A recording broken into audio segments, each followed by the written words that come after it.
Hello everyone, আসসালামু আলাইকুম। Welcome করছি এসএম মোটরসাইকেল থেকে অথরাইজ ইয়ামাহা বাইক সেন্টার থেকে। বরাবরই আছি আমি জানিয়ে দিলাম। তবে দেখতে পাচ্ছেন আমাদের সঙ্গে আছে আমাদের সম্মানিত কাস্টমার, উনি এইমাত্র ইয়ামাহা বাইক সেন্টার থেকে MT-15 ভার্সন 1 পারচেজ করেছেন। দেরি করবো না, আমরা গাড়িটা ডেলিভারি দিচ্ছি, কিন্তু ডেলিভারি দেওয়ার আগে তার সাথে একটু কথা বলে নিব। আসসালামু আলাইকুম স্যার, কেমন আছেন? ওয়ালাইকুম আসসালাম। জি আলহামদুলিল্লাহ ভালো আছি। স্যার, আমরা জানতে চাই আপনি তো MT-15 বাইকটা আজকে পারচেজ করলেন, এই বাইকটা কেনার কারণটা কি স্যার?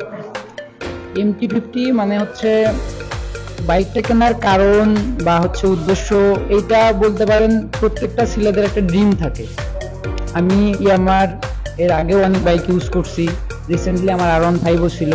তো এই বাইকটা সেই ড্রিম থেকেই কেনা আর কি, অনেক আগে থেকেই মানে কেনার করতেছিলাম। তো আমি রংপুরেও দেখছি বাইকটা পাইনি, তারপরে আপনাদের এখানে আসলাম বাইক সেন্টারে, সটিবাড়ি বাইক সেন্টারে আসলাম।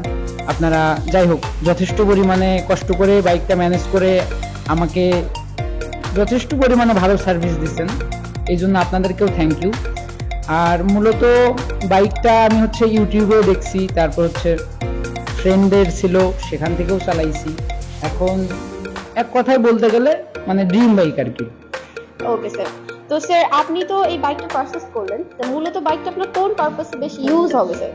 এখন বাইকটা যে পারপাসে বেশি ইউজ হবে, ছেলেবেলে মানুষ ঘুরবো ফিরবো, তারপর হচ্ছে পড়াশোনার ক্ষেত্রে কলেজ যাওয়া, তারপর প্রাইভেট, তারপর বেশিরভাগ ব্যবহার হবে এটা হচ্ছে ট্যুরের জন্য। বুঝতে পারছি।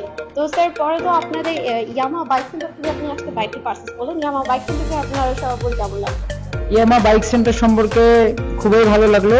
আর যারা যারা ইয়ামা থেকে বাইক কিনতে চায় কিংবা আমার ফ্রেন্ড যারাই মানে যাদের হচ্ছে ইয়ামার বাইক পছন্দ আর কি, তাদেরকে আমি সাজেস্ট করব যে হচ্ছে ইয়ামার বাইক সেন্টার থেকে বাইক কালেকশন করার জন্য। থ্যাংক ইউ আপনার গুরুত্বপূর্ণ ওপিনিয়ন দেওয়ার জন্য। তো ভিউয়ার্স, আপনিও চাইলে আমাদের কিন্তু কাস্টমারের মধ্যে তার পছন্দের বাইকগুলো এবং ড্রিম বাইকগুলো কিন্তু এখান থেকে পারচেজ করতে পারবেন। তাই দেরি করবেন না, দ্রুত চলে আসুন ইয়ামাহা বাইক সেন্টারে। সবাই ভালো থাকবেন, আল্লাহ হাফেজ, ইয়ামাহা।